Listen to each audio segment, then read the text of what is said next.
Lumakas na bilang tropical storm ang bagyong Marce nang makapasok ito sa Philippine Area of Responsibility kaninang madaling araw.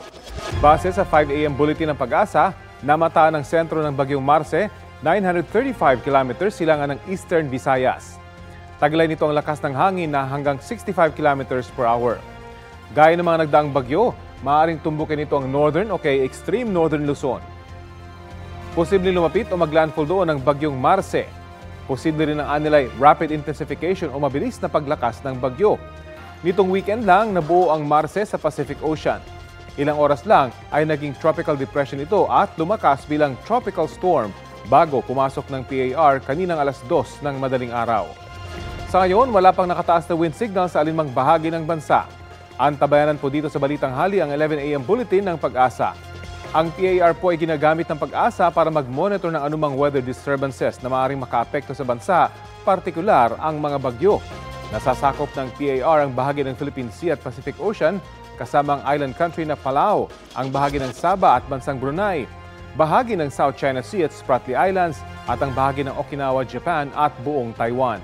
Ang pagmamonitor sa bagyo kahit kapapasok lamang ng PAR ay mahalagang tungkulin po ng Pag-asa para maagang mabigyan ng abiso o babala ang ating mga kapuso sa paparating na sama ng panahon. Sa mga susunod na oras, maaapektuhan na ng trough o extension ng bagyong Marce ang Eastern Visayas, Bicol Region, Aurora, Quezon at malaking bahagi ng Cagayan Valley Region. May umiiral namang northeasterly surface wind flow sa Batanes at Babuyan Islands habang makaasa muli sa mga local thunderstorm ang iba pang bahagi ng bansa kasama na po ang Metro Manila. Bago pa man pumasok sa loob ng bansa ang bagyong Marce, naka-heightened alert ng National Disaster Risk Reduction and Management Council. Ibig sabihin, tuloy-tuloy ang monitoring sa bagyo at handang rumisponde ang NDRRMC sakaling kailangan magdagdag ng pagkain at iba pang mahalagang gamit at supplies ngayong may bagong bagyo.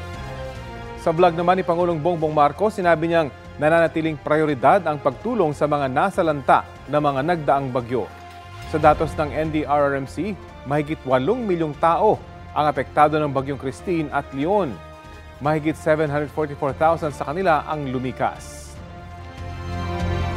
Idineklara ng Malacanang na Day of National Mourning ngayong araw, November 4, para sa mga biktima ng bagyong Christine. Naka-half-staff ng watawat ng Pilipinas sa Rizal Park. Alinsunod yan sa Proclamation 728 kung saan dapat ilagay sa half-staff ang mga watawat ng Pilipinas sa mga gusali ng gobyerno dito sa Pilipinas at sa abroad.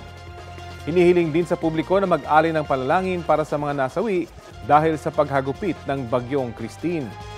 Base sa huling datos ng NDRRMC, 150 pa rin ang naiulat na namatay dahil sa pinagsamang epekto ng mga bagyong Christine at Leon. 20 riyan kumpirmado na. Nakapagtala rin ng mga bagyo ng tinatayang mahigit 7 bilyong pisong halaga ng pinsala sa infrastruktura at halos 6 na bilyong pisong halaga naman ang naitalang pinsala sa agrikultura. Balik trabaho at eskwela kaya balik Metro Manila na rin ang ilang nagunda sa mga probinsya nitong long weekend. Sa Parañaque Integrated Terminal Exchange, nagsidatingan na ang mga pasahero mula sa mga probinsya sa Bicol. Sa isang bus terminal sa Lipa, Batangas, mabilis na napuno ang mga pampasaherong bus na pamaynila. Nagsidatingan na rin sa Batangas Port ang ilang pasaherong galing sa ilang probinsya. Dagsari ng mga pasaherong pamaynila sa bus terminal sa Lucena, Quezon. Mahigpit din ay pinatutupad na seguridad sa Katiklan Port sa Malay, Aklan dahil sa dami ng turistang galing bakasyon sa Boracay. Kagabi sa North Luzon Expressway sa San Fernando, Pampanga, nakunan ko rin ng drone video ang mabigat na traffic sa southbound lane dahil sa dami ng mga sasakyan.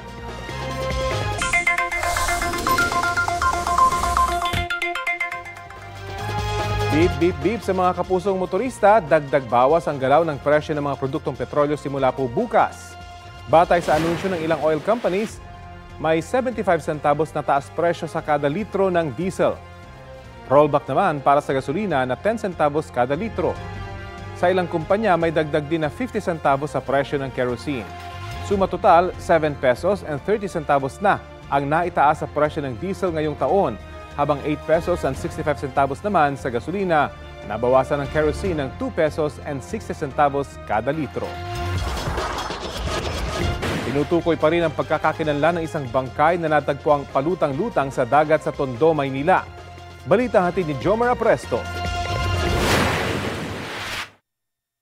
Sa bahaging ito ng Pier 18 sa Tondo, Maynila, natagpuan kahapon ang bangkay ng isang lalaki na palutang-lutang sa dagat. Ayon sa barangay, maliligo sana malapit sa seawall ang ilang kabataan. Pero nagulat daw sila nang may makita na tila ulo ng tao. Agad nila itong sinabi sa kanilang mga magulang na tumawag naman ng barangay. Binalsan ng mga tao ron, nilangoy nila papunta sa gilid namin. Nung ma-verify namin na tao, talagang nagulat kami tao talaga. Nakipag-coordinate kami sa kapulisan, kinordon namin yung area. Hindi raw residente sa lugar ang lalaki. Base dun sa ID nakuha sa kanya, ito ay tiga Pandibulacan. Nung makita siya namin siya doon, nakadapa lang siya paikot. Meron na, may amoy na siya. May amoy na pero hindi pa naman naagna siya. Bukod sa ID, mayroon ding remote o susi ng motorsiklo na narecover sa bulsa ng biktima. Sa tansya ng mga otoridad, nasa 12 oras nang nakababad sa tubig ang bangkay bago natagpuan ng mga residente. Sa ngayon ay palaisipan pa sa barangay kung paano napunta sa kanilang lugar ang bangkay. Ayon naman sa homicide section ng Manila Police District, wala silang nakitang tama ng bala sa katawan ng biktima. Patuloy ang kanilang investigasyon. Jomer Apresto nagbabalita para sa GMA Integrated News.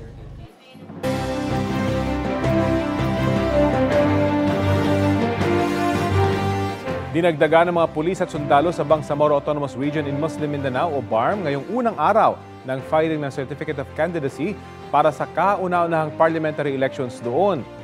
Ayon kay COMELEC Chairman George Garcia sa panayam ng Super Radio DZBB, gusto nilang tiyaking maayos ang COC filing na tatagal hanggang Sabado, November 9. Bago magsimula ang COC filing, sinabi ng Presidential Communications Office na nakausap ni Pangulong Bongbong Marcos ang ilang leader ng Bangsamoro government kaugnay sa kapayapaan at pag-unlad ng BARM. Mula sa dating 80, 73 posisyon sa Bangsamoro Parliament ang pupunan sa 2025. Binawasan ito ng COMELEC matapos ideklara ng Korte Suprema noong Setyembre na hindi bahagi ng BARM ang SULU dahil majority ng mga botante nito ay hindi pumabor sa Bangsamoro Organic Law na nagtatag sa BARM sa plebisito noong 2019. Inapela pa ng Bangsamoro government sa Korte Suprema na ibalik ang SULU bilang parte ng BARM. Ang iba pang update sa COC filing sa Bangsamoro parliamentary elections, ihahatid natin maya-maya. Sa ibang balita, sugatan ng isang rider matapos sumalpok ang kanyang motorsiklo sa isang jeep sa Quezon City. Balita hatid ni James Agustin. Tumila po ng ilang metro ang lalaking motorcycle rider matapos makabangga ng isang papasayrong jeep sa Quezon Avenue sa Quezon City pasado hating gabi. Wasak ang harapan ng motorsiklo. Nayupi naman ang likurang bahagi ng jeep. Habang hinihintay ang mga rescuer, biglang bumuhos ang ulan. Pinagtulungan ng ilang napadaang concerned citizen na hawakan ng isang kapote para hindi mabasa ang rider. Kwento ng saksi na sa eastbound lane ng Quezon Avenue ang jeep, napakaliwa sa West Avenue. Ang motorsiklo naman, binabagtas ang westbound lane ng Quezon Avenue. Umahabol tong motor na yellow light. Di niya na siguro nakita yung jeep. Nasalpok niya po. Mabilis ba yung takbo ng motor? Mabilis po. Kasi po, ang layo po ng binaksakan niya po. Gate ng jeepney driver nakagaw na ang traffic light. Nagulat na lang daw siya na may kumalabog sa likuran ng jeep.